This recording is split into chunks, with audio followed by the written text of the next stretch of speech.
सकाळी लवकर उठले आणि आवरून घेतलं, आंघोळ वगैरे करून घेतले आणि तुळशीसमोर दिवा लावून घेतला. आणि सकाळी लवकर उठून दिवा लावला की घरात कसं प्रसन्न वातावरण होतं आणि पूर्ण दिवस आपला आनंदी आणि फ्रेश जातो. त्यानंतर मग मला मुलांच्या टिफिनची पण तयारी करायची होती.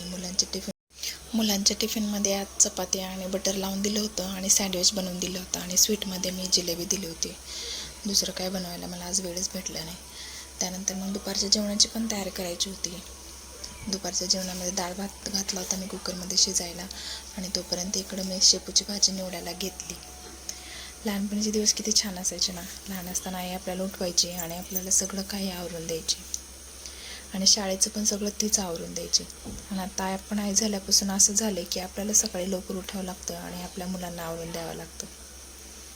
लहानपण गेलं आणि आता जबाबदाऱ्या आल्या आणि मग जबाबदाऱ्याचं ओझं एकदा आलं ना की मग आपल्याला कुठल्याच अलार्मची गरज लागत नाही. त्या जबाबदाऱ्यामुळे ना आपल्याला आपोआपच जाग येते. शेपूची भाजी माझी बनवून झाली होती. चपात्या बनवायच्या होत्या कारण चपात्या बनवून नंतर मग मला मुलांना पण शाळेतून आणायला जायचं होतं. चपात्या माझ्या पूर्ण लाटून झाल्या, मुलांना पण शाळेतून घेऊन आले आणि त्यानंतर मग त्यांना खाऊ घातलं आणि त्यानंतर मग त्यांची अशी मस्ती चालू होती.